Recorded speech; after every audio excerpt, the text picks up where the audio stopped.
listening to, I say you are listening to, you are absolutely listening to the George Espinlove Show, coming to you live from the Funny Farm. Now, with no further ado, here comes Georgie!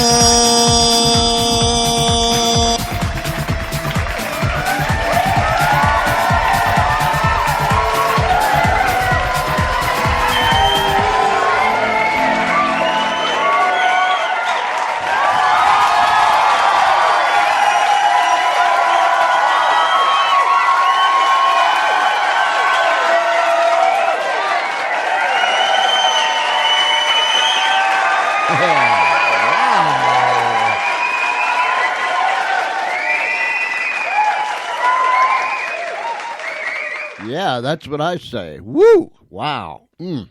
It's good to be with you. Excuse me. This Wednesday night. I always have to stop and think what night it is because, you know, we're on the air 6 nights a week. Actually, we're on the air 5 nights a week with the George Espinlove Show. The 6th night being Saturday, we're on with Unshackled. And then Sunday morning, we're on at 7 a.m. Eastern Time with Unshackled. And then we crank it up and we come back and do it all over again. So sometimes I'll either be behind or my mind will be racing ahead and I won't get it right. But as far as I know, Charlie hasn't said anything to me or thrown anything at me. This being Wednesday, to all of our friends down the street, around the corner, across this great nation, and around the world, I welcome you to another George Espinlove Show, coming to you live from the Funny Farm in a place called Our World. Email us because we don't have a mailbox and we don't have a real legitimate address. So the only way you can reach us is by email, which is pretty cool nowadays. I think so. George C.E., that's George C.E. at Comcast.net. Again, that's George C.E. at Comcast.net. And, as I say every single night, and I know it may become tiring listening to me say the same thing every night, but for the benefit of those that are just tuning in for the first time, or for the benefit of those that have been tuning in off and on every once in a while, our mailing address, our email address is georgece at Comcast.net. And that's why we give it to you each and every night at the beginning of our show. And this is why we say this particular part. Thank you for the emails that you have sent us. And thank you for the emails that you will send us. We are delighted when we get emails from our listeners. And yes, we have been getting many emails from many people from many different places saying this and that and those and these. So whenever you email us, we reply immediately, and we thank you for it. All right, so much for that. I hope that your day was as good as mine. It was a beautiful day here on Delmarva. The sun was shining, the birds were singing, the grass was growing, the trees are pushing out. Pushing out. No, that's not how it goes. The trees are blooming, blossoming, whatever they're doing. A lot of them's got leaves already. You know what I'm saying? And so it's just beautiful here on the Delmarva Peninsula. And I hope you had a beautiful day wherever you are at. We are waiting for our guests to call in. Tonight, we are going to have Mr. Ken Jones, who wrote a book. And he is here to tell us a horrible, horrible story of what happened to him several years ago. It's been quite some time now, when the IRS showed up at his place of business with men and weapons.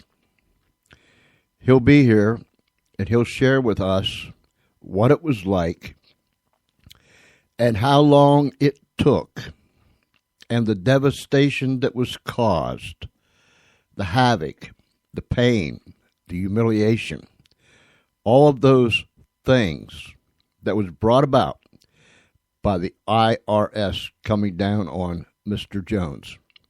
And he will tell us where and how he stands today in 2013. So we're waiting for his call. If we don't hear from him here in short order, we're going to have to get one of the gang around here, excuse me, to go get his phone number, give him a call, and see what's up. Maybe he got things crossed up a little bit. But nonetheless, it's going to be very interesting if and when we can get Mr. Jones on the air. You can call us. Now, I want to emphasize this. Excuse me. For you that are listening later on, or for you that are listening later on, remember, if you listen to us live at 6:30 p.m. Eastern Time, Monday through Friday, you can call in and be part of the program.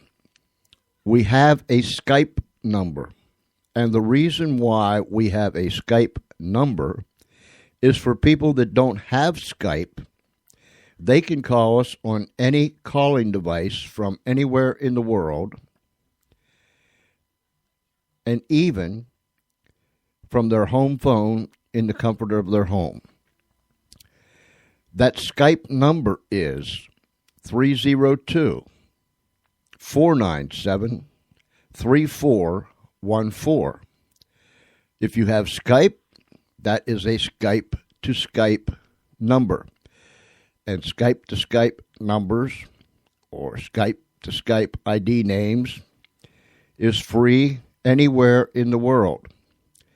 So dial 302-497-3414 or George.Espenlaub, Espenlaub. So, we want you that are listening live to step up to the plate and give us a call. If you are listening to this after the live show was on, it's hard to go from present to future, but nonetheless, if you're listening to this after we did the live show, write this number down, 302-497-3414, and you can call us from anywhere in the world with your comments or your questions. We sure would like to hear from you. We're going to step back here. I'm going to find someone here that will go into the other room here in the studio and fetch us a phone number so we might make a telephone call. In the meantime, get up, shake yourself. This is tap your foot, snap your fingers, bob your head, and most of all, shake your booty.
All right, we got up with Mr. Jones, and he's going to be calling in. In fact, it should be. Here he comes now.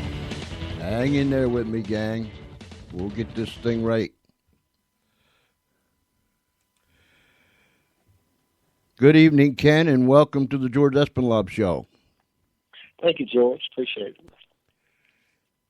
We have, I need to tell you this real quick. Sure. We have implemented Skype into our show each and every night, which gives our listeners a chance to call in and comment and ask questions and so on and so forth.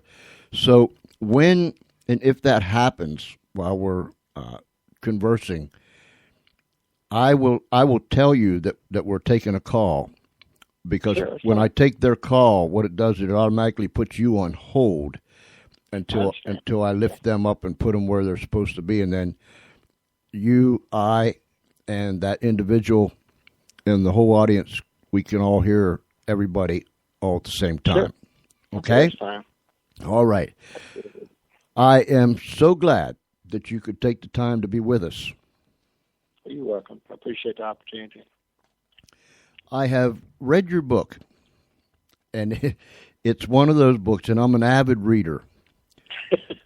It's one of those books that once you pick up, you can't put down until you're done. That's true. I've had a lot of people around this area done the same thing. He said, including the mayor of Macon. He said, I couldn't put it down, Ken. I had no idea you went through all that. That's nobody knows my side of the story. Right. But you're right. Mm-hmm. When I used to be a subscriber to Reader's Digest. Okay. That $1.69 will get me a medium cup of coffee at Dunkin' Donuts. But the reason I said that was when I was a subscriber, I used to, over the years, every now and then, they would have some horror stories in there about people that was literally attacked by the IRS.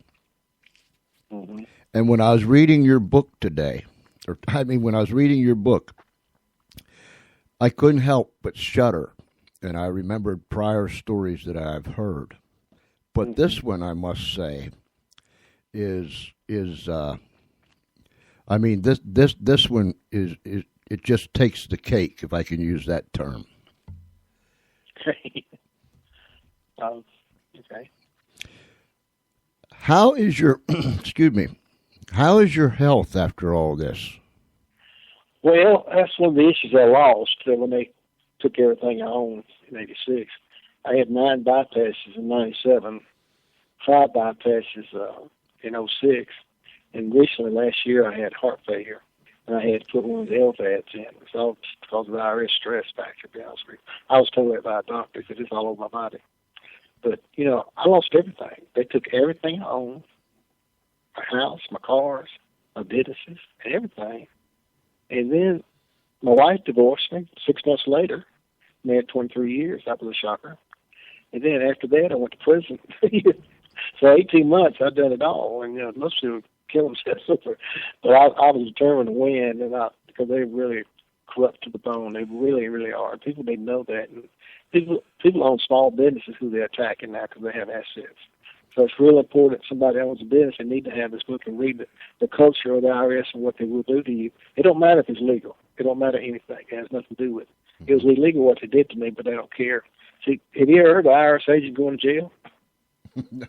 No. Well, they don't. I had one, the criminal guy, he went to a real drug dealer. The drug dealer told me in 2003, came to the store, I need to talk to you. I said, what, a tall, fat dude? I said, they swab you out. He wanted me to say, I was in drug business. I'll make your problems go away. I said, do what now? He said, yeah. I turned him down, of course, because I knew you wasn't anything crooked or anything like that. And they said, I am drug. I said, well, I didn't know what you were doing. And but I didn't find that out for 16 years after the case was done. I mean, them people will do anything. The end justifies the means. And people need to really read this book. And it's on the site, savedbytheirs.com. They can read the first chapter, and also they can buy the book online and we ship it to them. Anyway, it's $12.99. Go ahead, George. And I will tell our listeners what I usually tell them when they can go to a site and read a portion of the book. Once you read a portion of it, it's got you. I said it last night. I'll say it again tonight. Read a portion of Ken's book, and you're hooked. Plain bottom line, very simple. You're hooked. You're going to have to get it, or walk around the room mumbling to yourself until you do.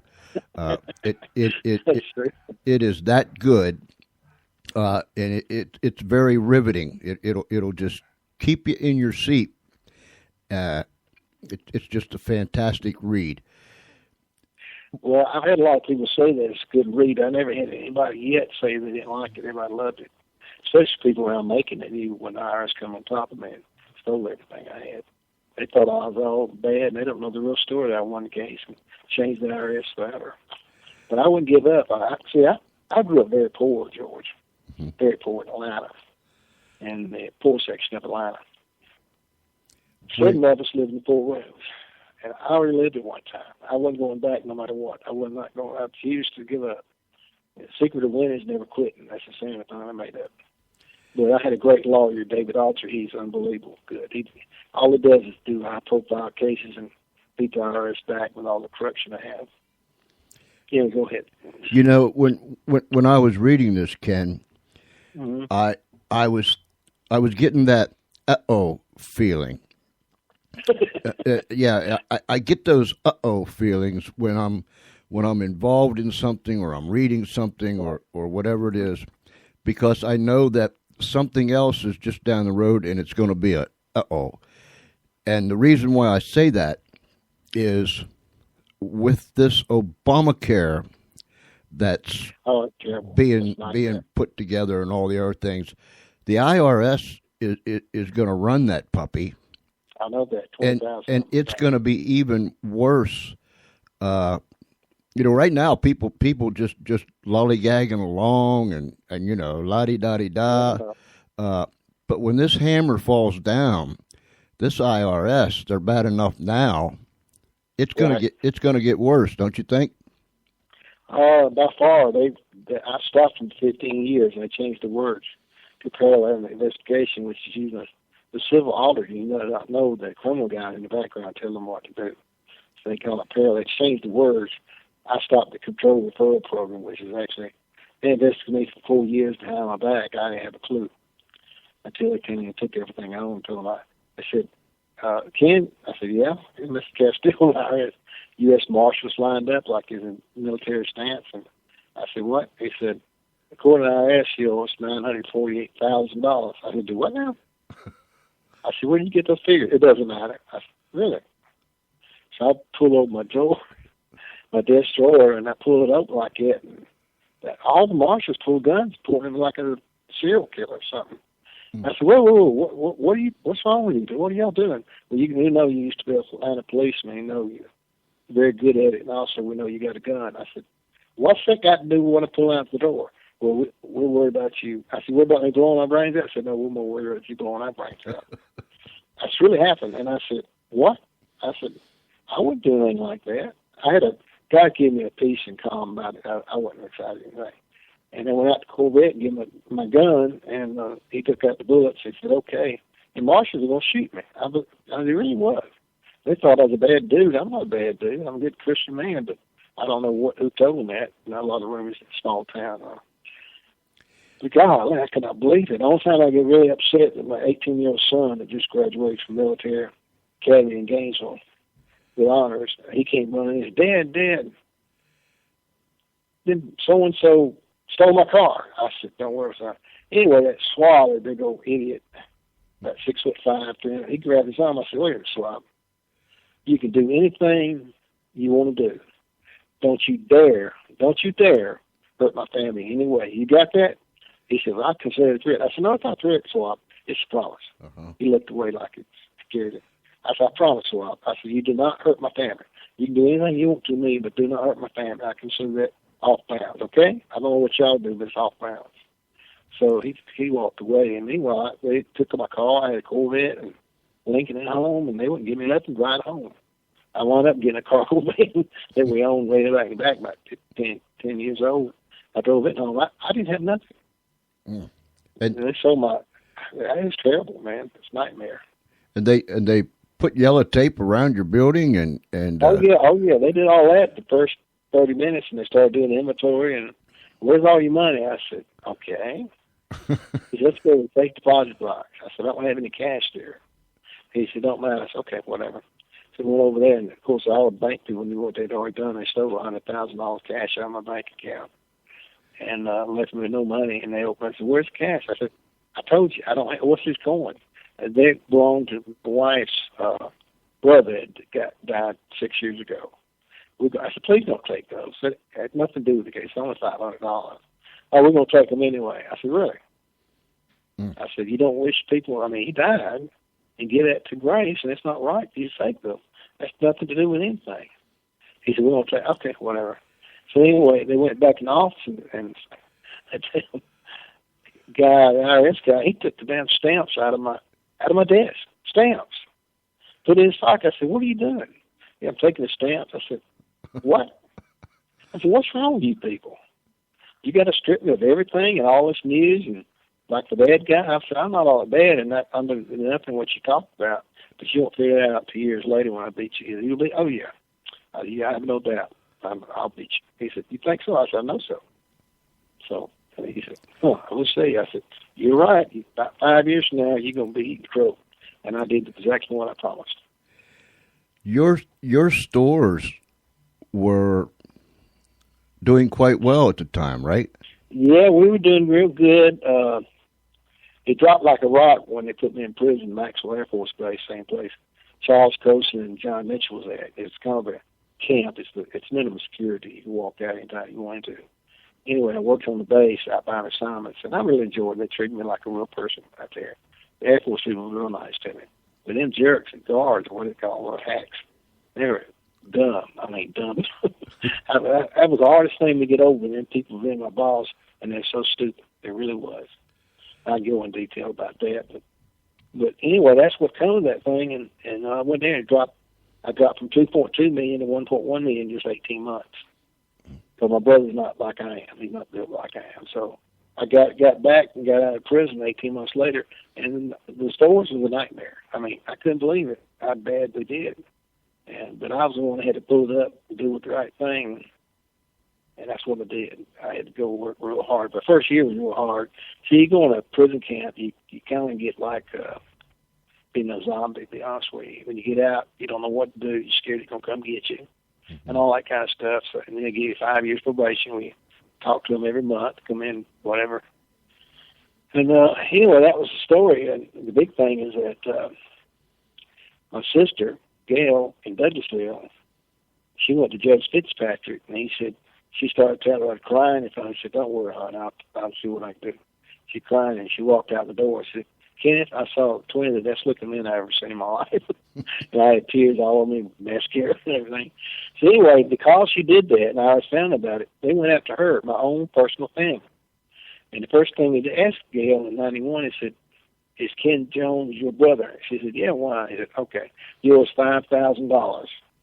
He said, what? 86 return. You can get a lawyer. He said, I can't afford it. I'm a single parent running a daycare center. They didn't care. So they stole $5,000 for helping me get 6 months off my sentence. Them people are vicious, man. You have no idea. They treat you like you're a foreigner. I mean, you don't have no rights. They broke the 4th, 5th, and 6th Amendment. And then after all that crap, he almost ruled in my favor.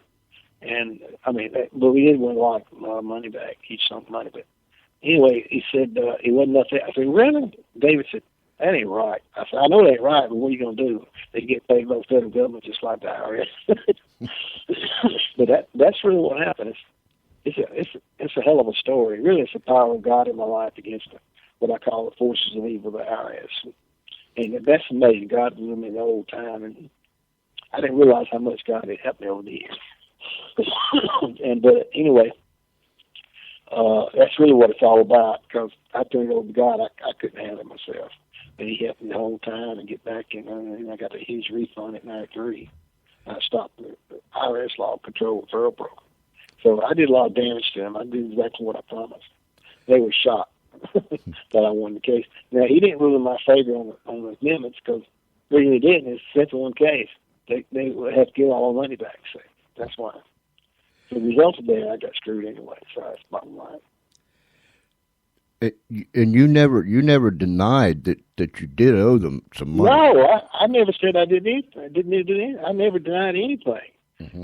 I mean, they didn't give me a chance to pay for anything. I mean, pay out some payment. They didn't give me no chance. They just come at me and made an example because I'm a well-known businessman in Macon. And really what caused it was the people before me, 2 years, I didn't know them personally. They owned a truck place, and they had big bucks offshore in Cayman Islands, big bucks, like 4 or 5 million. And they got a hold of him, and they were going to sentence him and his wife to prison. They escaped and went to England. So they kept calling me Rucker. I said, wait a minute, I don't even know Rucker. What do you keep talking about Rucker? I mean, well, I said, well, I don't have the money he's got. I don't know what you think. But, I mean, why you accuse me of what his sin is? I have nothing to do with it. He said, well, I said, it doesn't matter. I don't know the guy, okay? We live in a small town, but I don't know the guy. I never met him. I don't know who you're talking about. I've read about him in the paper. That's what he's upset for, because he walked away from everything. He got caught later on there all day, you know. And but I know the guy now real well. Believe it or not, they killed us out the same week at the halfway house and put us in the same room. Now, you tell me that room wasn't bugs. Yeah. I mean, this is after I got out of prison. I'm already weak, you know, from losing my wife and everything I own. So we stayed, of course, walls are made out of blankets on the wire, what they are. But Gary and I was in the same room. I didn't think about it at the time, but they let him out the same week I did and put us in the same room. What's the coincidence in that? Yeah. So, yeah, for real. Yeah, those are up, man. They thought I knew. I said, I don't even know the guy. He said, well, we don't know. I said, I don't know. What do you need? Well, I don't know. I don't know what to tell you. No, they're jerks, man. And this all started because I won't mention his name because it's in the book. People can find out for themselves. But this all started because dude went and read an article in the paper about you building your house, right? Well, I made a big mistake. Grace called me one day and said, reporters want to do a little article. I said, okay. Well, hell, it was a full page. And I said, damn, Grace, what did you do? He said, well, I didn't know it could be a full. Told about the gold fox, how big the house was, and used more bricks in the house than making ever, and all that kind of stuff. It was worth about $600,000 at the time, and I had finished it. I lived there 3 years, and then when they stole it, they sold it for $470 and made $300,000 profit. And there again, they forced me to do things I shouldn't have been done. You know, I mean, I understood. Weeks later, they said it's illegal what we're doing. We'll quit. And by then, they stole everything I had. People need to read the book to understand the culture. I mean, most people are business people, and they don't understand how corrupt they can break any law, any constitution, and nothing. There's no consequence. They perjured themselves in a federal court building 1 week. Perjured themselves, lied in front of the judge. Nothing happened then. Mm-hmm. He will, in fact, they give a promotion after what they did to me. Really? Swap. But it's jerks, man. I ain't seen that guy for 23 years. I've been home. Gosh. Ladies, and I hadn't heard from him at all. Ladies and gentlemen, go to savedbytheirs.com. And it's a nifty little site, and it's easy to navigate, and everything you need is right there. A true story, a horror story. It'll open your eyes and perk up your ears and cause you to shake a little bit, because when I was reading it, Ken, I couldn't help but think of Hitler and the Gestapo, or the Russians and the KGB. Well, I got that in the book. They came down so hard on me, I thought I was in Germany, and I was a Jeep. Mm-hmm. We all know what happened to that. And I felt like it was the Gestapo getting killed and all Jews. I don't think they made a mistake on them. They didn't kill me. Now, I've heard them doing that to some people up north. I haven't heard it. I don't know if it's true or not. Mm-hmm. But the fact is, I believe they'd kill you. Ain't nothing nobody going to do. Ain't nobody going to help you. I know that. Right. Most people in Macon, they knew me personally. They had no problem with it. But a lot of people didn't know. They spread rumor I was in drugs and all that crap, but I'd never been in anything illegal. All I did was not pay my taxes. There was a reason for it. It wasn't out of greed. because all the people down here making, I guess, all over the country. In 1980, I found out people driving brand new Cadillacs had food stamp and money. And that's what bothered me, because I was working 12 hours a day, graceful. That's when I did it. It wasn't because of greed, because I donated $65,000 sound system to Grand Opera House in Macon. It was 1884. Mm-hmm. So, I mean, it wasn't, if I would have donated that, if it was out of greed, it had nothing to do with greed. It's just I didn't like people going, and that's number 3 reason why people don't pay the taxes, by the way. Mm-hmm. I have all in about the IRS rules and also about, really, we need to go fair tax. People really need to get involved in that. That's what we really need. Right. Fairtax.org. And, I mean, everybody pays the same, and plus poor people get extra check on the side, don't make much income. But everybody, drug dealers, prostitutes, illegal aliens, everybody pays 23%. But the good news is that they take on the whole paycheck. So if you make $2,000 a month or whatever, you get all your money. That's what it's all about. Right. I wish that would happen. A few years ago, when I'm sure you're familiar with Neil Bortz. Oh yeah, I know Neil. I went up there and met him. When he and who was it, Congressman John Lindsay? Yeah. When they were really pushing it, I thought for a short period of time, this puppy's got legs, and this just might go if people, get up and do something. But then it just. Well, let me tell you why it ain't gonna happen. Mm-hmm. Mm-hmm. They spend all this money and they'll lose control of our money.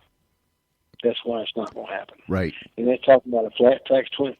That is dumb as a brick. Mm-hmm. You don't get the tax cheaters. You still don't get them. Mm-hmm. They're still going down the road. A lot of people don't pay any taxes. They make big income, painters, beauticians. They make $75,000 a year and turn in 25. They know that. Mm-hmm. Same with painters get paid in cash. They don't report income. I paid a guy $350 to cut down a tree. X can go on. Well, you think he paid taxes on that $350? Mm-hmm. I don't think so. No. But see, the good deal is that no matter how you make your money, it doesn't matter. You pay your taxes at the cash register. It's a simple way. It's very outgoing. It's very, it's very reliable. And also the big thing is that there's 41 million people that come to this country to visit. They'd already paying taxes too, say. Right. Anything they buy here. I find goods and services. Now, used goods are excluded now. Used goods are clean. But you see, you think about it, if you make $3,000 a year, a month, how easy is it going to make it pay? It's easy to make your house note, you think about it. Mm-hmm. That's a lot of money, cash, because they take away, like, $3,000, they're going to take at least, you take home $2,000, so you get all that money. And it really will be voluntary. Really voluntary. Well, because right now it's not, but see, Washington's not going to give up control of our money to us, even though we own the money.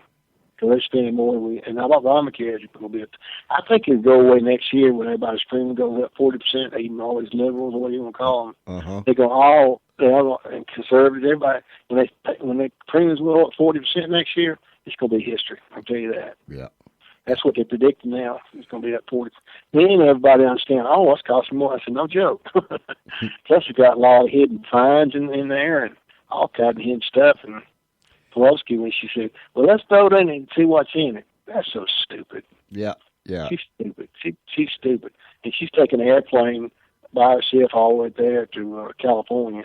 And she's a multimillionaire. But she used the government, say. And all of her favorite restaurants and places of business in and around San Francisco has been granted exemptions. They've got the wrong people in jail, Ken. You know what I'm saying? I agree on that now. Yeah, they need to take the whole herd up there and just march them. I don't care if it's in a single line or if they run them like the old cowboy days when they push cattle up the trail. Just take them and put them somewhere because they're no more good to us, and let's get people that has just plain good God-given common sense in there. Exactly. That's not worried about influence and perks and power. They are so mean and everything. I'll tell you something that ain't nothing to do with the book if you got a second, but Obama went to UN. UN said we want to ban all the Second Amendment rights. Mm-hmm. Believe it or not, 56 senators, all Democrats, was traitors. Mm-hmm. They actually voted yes. Thank God it was less than 60. I've been over 60 or whatever they were won. That means they'd take away all our guns.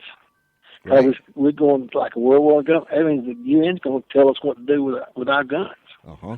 That just happened 2 weeks ago. It's all over American Free Press and other things like that. But see, people in America don't know what's going on because the press is for the most part, it's all about the control media. It really is control. Oh, yes. You know, like that doctor up in Philadelphia, that killed all them babies. Mm-hmm. Ain't one person been in the courtroom to take pictures of Tuck, can they? That's right. CNN, whatever, all the ones that's real liberal, they will not go. It was empty. I saw Huckabee the other day. And the thing's empty. They won't do anything. Mm-hmm. The only one covering is Fox News. They tell the real truth about this thing. But that's why I don't watch anything but Fox News. But I met Huckabee, Governor Huckabee, last Thursday night. Last Thursday night. And I met him. He came down to do a talk about abortion. He's big time on that. Care Solutions out here making. So I donated a lot of money to it. But I got to meet him one-on-one. He walked up to me and talked a little bit. He didn't know what I was doing. And I was one of 3 people paid $5,000 to, of course, I've always been for the group anyway. So anyway, I got to meet him and I gave him the book to his secretary. So I hope something comes on it. If it does, it's going to go viral big time. So if he'll do it, I can't make him do anything, of course. Right. But he's a really super nice, good man. He really is. Everybody was very impressed, and his speech was unbelievable. We had 1,200 people show up, which never showed up before. Go ahead. Your faith, even when you was a young fella, right, played a big part, and then you got kind of wealthy, or right, I did. That's my biggest mistake, George. Is that in 1980 when I quit doing that, I made a lot of money, but I didn't pay taxes on half of it, I guess, whatever it is, I don't remember. But anyway, I didn't pay taxes for like 4 or 5 years. I didn't pay what I was supposed to pay, I'll be honest with you. I never denied that. Mm-hmm. That wasn't no issue for them to store my life, but they did anyway because they knew they could. See, and that's the real truth of the matter is that no, I didn't. I never said I wasn't guilty. In fact, I told them I was. Can I pay? No. I said, I can't pay? No. We're going to take everything you own. I said, no, you won't. I said, y'all messing with a man that does not ever quit. I know you don't understand that because you go home at 5. Mm-hmm. Okay? I promise you I will never quit till I just get it back. So my lawyer in Atlanta, he said, Ken, you're unbelievable. I said, what's that? He said, I ain't never met nobody like you. He said, they destroyed your life, now you're going after them with your book. I said, well, I hope to make it public. I want to testify on the Ways and Means Committee in Washington, if I can, to Ron Rand, or what's his name, Paul? Not Paul, whatever that guy is. I think it's Rand Paul, something like that. But anyway, Rand Paul, yeah. He's on the committee for that, and I would love to get up there and tell him about my nightmare, but also talk about fair tax. Mm-hmm. It's the only way we can equal everything out. Even IRS said there's $1 trillion underground economy. You know why? People don't believe in all these damn wars and all the time. Mm-hmm. We have no business being in the Middle East and getting all the people killed in Afghanistan. And they say we're going to leave in 14. We ought to leave yesterday. Mm-hmm. It's stupid, man. You're getting all these good people. Best people we got are getting killed. And, the soldiers, Taliban's after, plus Afghan government's killing people, walking up police suits and blowing their brains out. Mm-hmm. It's a nightmare. And why are we doing that? I don't get it. And Iraq was a tragedy because we really had no business over there. And it cost $1 trillion, $1 trillion, plus 5,000 lives. $1 trillion. Mm-hmm. And we never got any of that money back. In fact, they kicked us out of the country. We had to leave in the middle of the night when we left the country. Right. Because they worried about us getting shot or whatever. So they went out and squatted in the background. What did that tell you? They don't want us over there. Why don't we understand that? We're in everybody's business, and we need to get out of everybody's business. We can't afford it. Russia and China's going to eat our lunch alive. China especially, they're already doing it because we're too damn stupid to figure out that they trade 4.5 to 1. Mm-hmm. And we're too stupid to understand they attacked our computers like 284,000 times. If I said, well, we're going to stop it, that's no joke. Why ain't you do the $100,000? They stole all our secrets on the step bomber. I mean, they stole all the military stuff. They went inside the Pentagon. They stole everything. They don't have a clue where the computer came from or how they even built it. That's how far behind on that. And now they're trying to put up some roadblocks. But, I mean, why we wait 3 years to do anything? It's so stupid. I mean, why can't we do something now? When they're too busy fighting each other, and that's why we don't get no justice. See? When this clown read the newspaper article about you building your house, and right, and then he got all bent out of shape and started this undercurrent, sure, that was totally illegal. I mean, you never knew what was going on. I really didn't know until '86 when it came in October 20th. They stole everything on, and I didn't have a clue that what happened. What they were doing in the back 4 years prior. It really started in '82. Is that what they did? Is that they went to my wife's daycare center, IRS civil agent, and we didn't know that till 2 years later. They sent me a regular letter, and the regular postage and all that, like no red flags. And I had no problem with that. I didn't know what they were doing. I didn't care. So I answered all the questions, and she went to my law attorney's office. Believe it or not, she went to the attorney's office in '85, and she called me. I'm at your attorney's office. I said, sure, okay. I got some questions, okay. I actually indicted myself right there. So I got mad and called back my attorney. I said, why can't you answer? I don't think I should be answering questions. He said, what are you talking about? I said, that lady called me, and I think I already indicted myself. And you in the IRS? I said, I wasn't in the room. I said, what? They're sneaky. Golly, they're sneaky.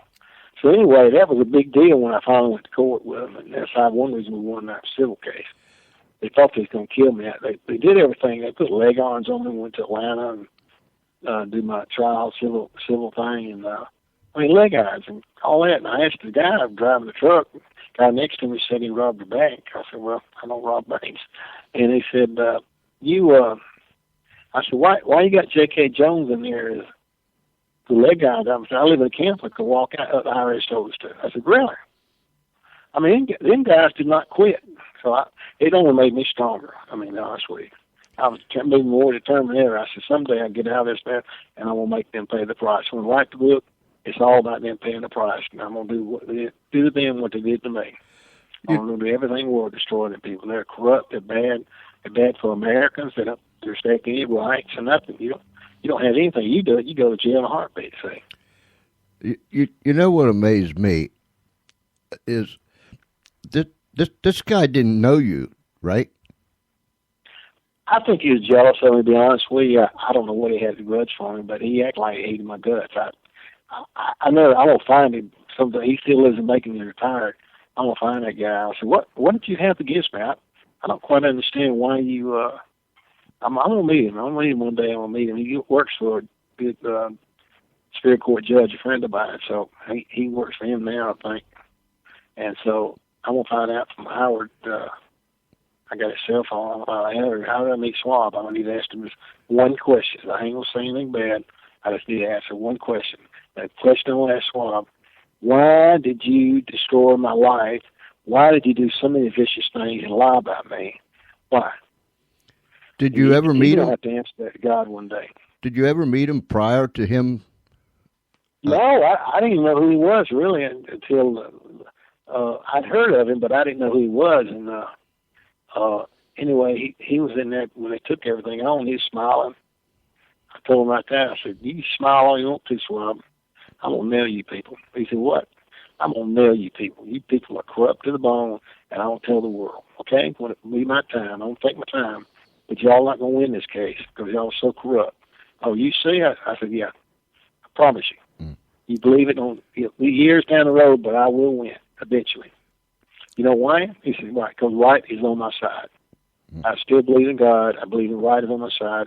That's why. He looked at me kind of strange, like he didn't know God, but you probably don't.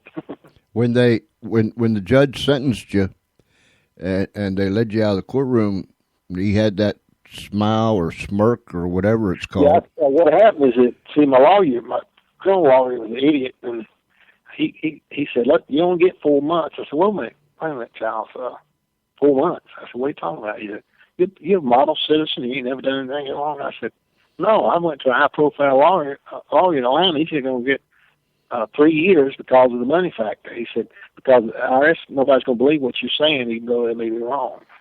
I said, okay. So I went back. I told Charles that, and I said, what do you mean? He said, oh, man, if you plead guilty now, you'll be out in 4 months. I said, oh, okay. Well, he lied about everything, and so the judge, I didn't know personally, he was a really good Christian man. He slammed the hammer down and gave me a sentence and walked out the door. And I turned to Charles. I said, what happened? I'll take care. I said, you going to take care of what the judge just did? Is that what you're telling him? Yeah, he walked out. He didn't care less. I mean, people really mess on him big time in your week. So anyway, I turned around and swab me. He looked at smirky, and I looked at him real strong. He was smiling, and I looked at him and saw a smile. He looked real weird.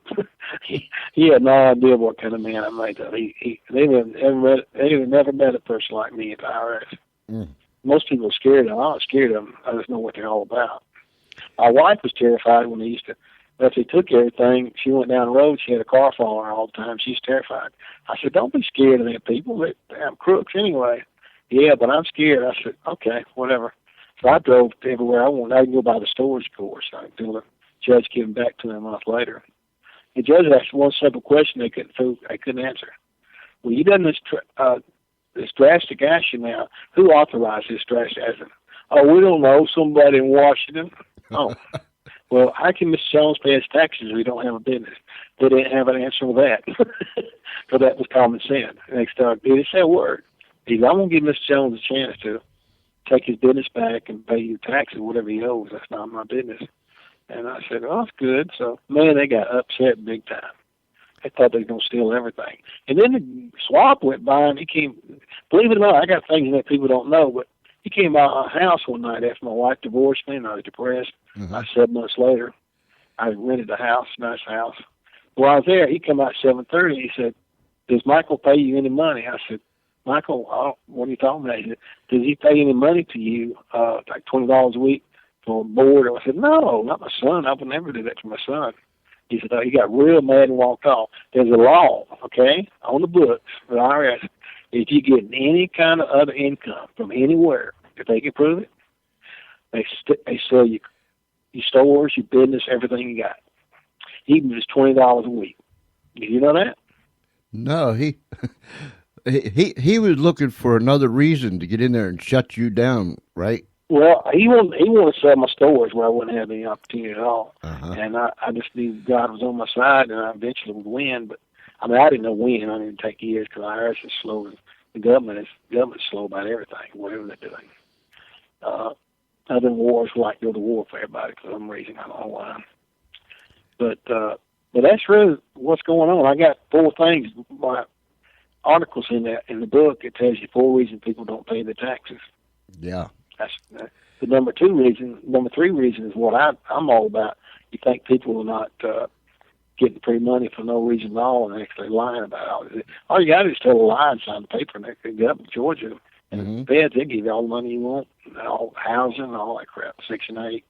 I mean, you don't have to work in America no more. You can sit on your butt all day long. Yeah, so, yeah. I've always worked. I never wanted free lunch from anybody. I just don't believe in that sort of thing, in my opinion. I know you reap what you sow, and if you work hard, you'll have something. You don't, you won't. It's real simple unless you inherit it. And they were taking, once you got your business back, they were taking 5%? Yeah, I took 5% of all my money, which almost crippled, for 7 years. By the time I got done with them, I had $1 million stole from me. So I got a huge, huge refund with interest, and they were shocked. With interest? Changed the law forever. Oh, you got it. When criminal investigator came on the CPA about 10 years ago, and they're still talking about me. He said, CPA said, you know they're still talking about it? I said, who? I said, what about? That one we can't. She said to him, we can't do what we did to Ken Jones now. He won this case. And see, Ron didn't know they knew he was a CPA. They're so dumb.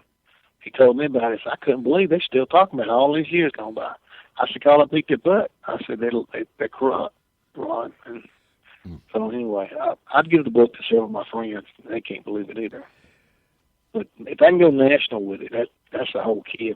It's got to go national for it to get New York bestseller list. I don't need the money per se. I ain't got nothing to do with money. It's just people need to know how bad these people are. Yes, yes, you're right. You, your case is in the law books here in this country, and it's even in Russia, right?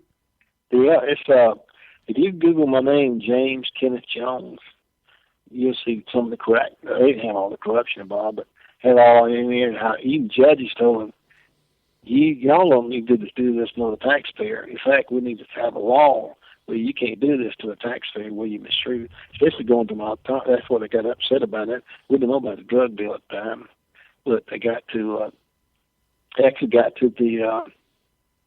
They had an issue with something. I forget what it was. But I mean, I don't know what to tell you. They will kill you. They will destroy your life, steal everything you got, and nothing to do. But they go after small businesses. People don't understand. They got like $75,000 a year, whatever. They ought to touch him for being no money involved. These small business want to go after him because they have assets. See, so if they can find a small business doing anything, they'll take everything you got, and people have no idea what they're dealing with.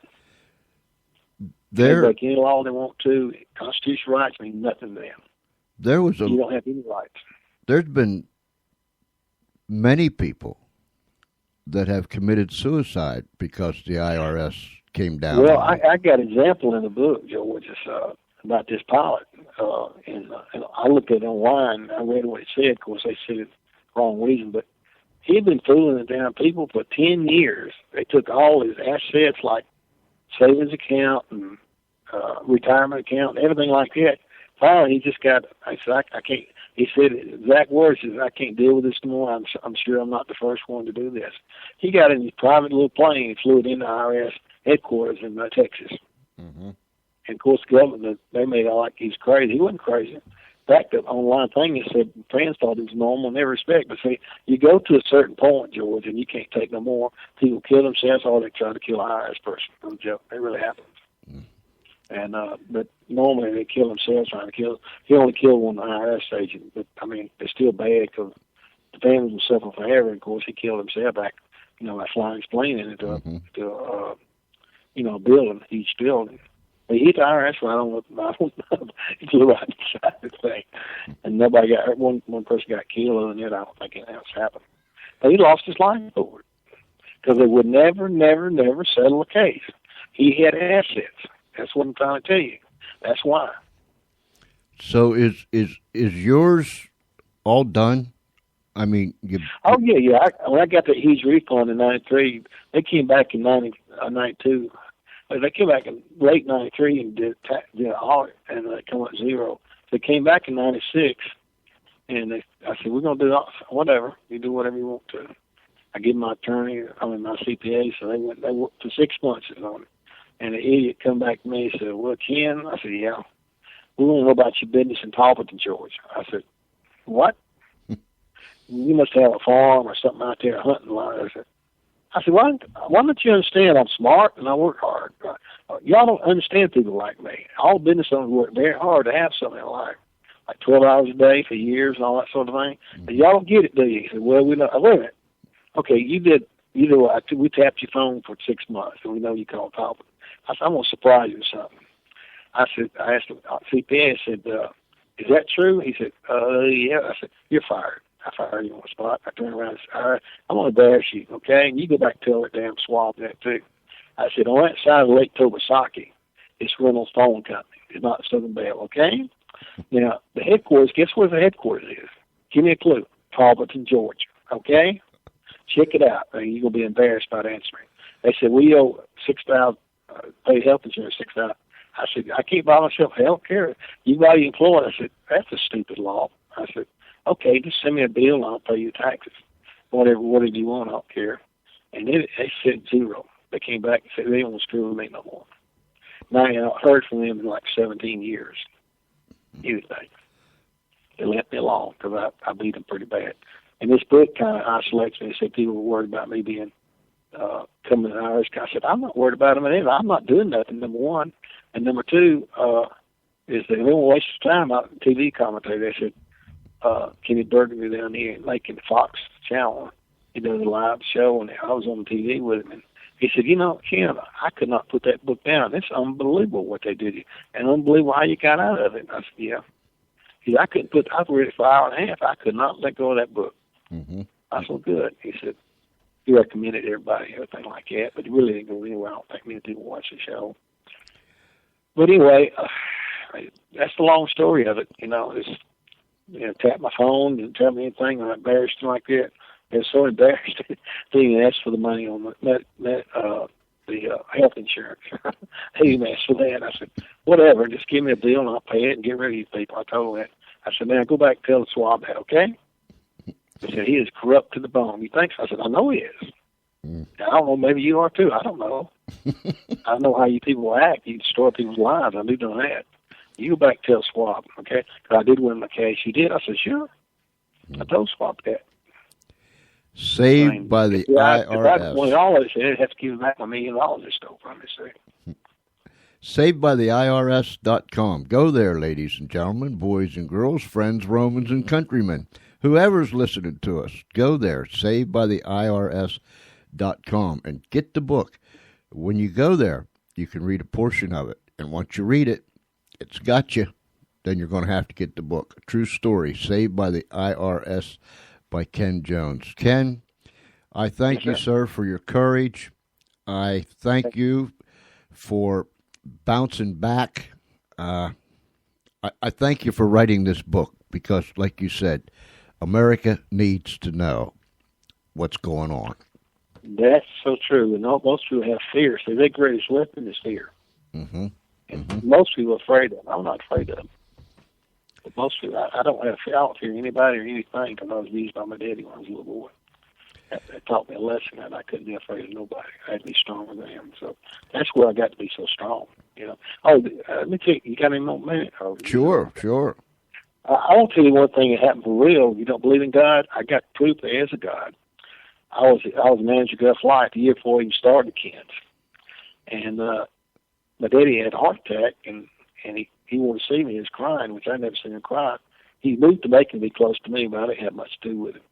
Anyway, I went over to the hospital, medical center, and I walked upstairs. He was in a ward because they don't have any of the insurance or whatever. And I walked up to him and said, Daddy, what's up? He said, Kenneth, I died, had an afterlife experience. I went to heaven. I said, what now? He said, bright lights, went through a tunnel, I saw Christ. I said, really? But guess what happened? They turned me back. I didn't want to come back. God told me I had to warn you about something future in your life. I said, what's that? You're going to lose everything you worked for all your life. I said, what now? You're going to lose everything you worked for all your life. I don't know who it is, but they're going to take everything you got. I said, I don't know about that, Daddy. They said, yeah, I don't know what it's going to be now. I'll be dead, long gone in the next few months anyway. I want to go back to heaven.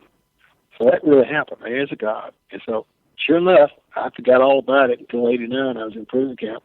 And all of a sudden, at 3 o'clock in the morning, I woke up and said, oh, my God, that's what Daddy said. But Daddy also said, you will survive because you know God and you're a real man, based on how he treated me. And he said, you will survive. But anyway, that gave me hope. If you lose hope, you got to understand. If you lose hope, you lose. You got to have hope. And that's all in the Bible about hope. And if you don't have hope, you're going to lose everything. I'm saying that. I never give up on it, even though I wavered some on hope. Go ahead. Tremendous. A true story, Saved by the IRS by Mr. Ken Jones. SavedByTheIRS.com. Go there. You'll be glad that you did. Ken, thank you so much. You were so gracious to take the time and come and be on the show. I wish you the best of luck, buddy.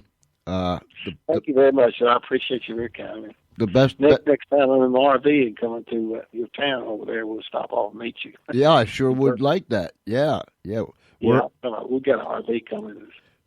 It's 14 miles, Winnebago, which is 25 foot. But anyway, we'll stop by and see you. You in Laurel, Maryland, is that right? Laurel, Delaware. Yeah, we're in Laurel, Delaware. Delaware, okay, yeah. I thought so. Well, I'll let you know when I'm coming. That'll be good. Thank you, Joey. Appreciate it. Thank you, sir. Okay. Bye-bye. And there we have it. Saved by the IRS. Ken Jones. Go to savedbytheirs.com. Thank you, Ken, for being on the show. And now, let me get some rest.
Tomorrow night we'll have Mr. John Hartman with us, a defense lawyer out of the state of New Jersey, at 6:30 p.m. Eastern Time. So tell a friend, tell a family member, tell someone, tell anyone that'll listen.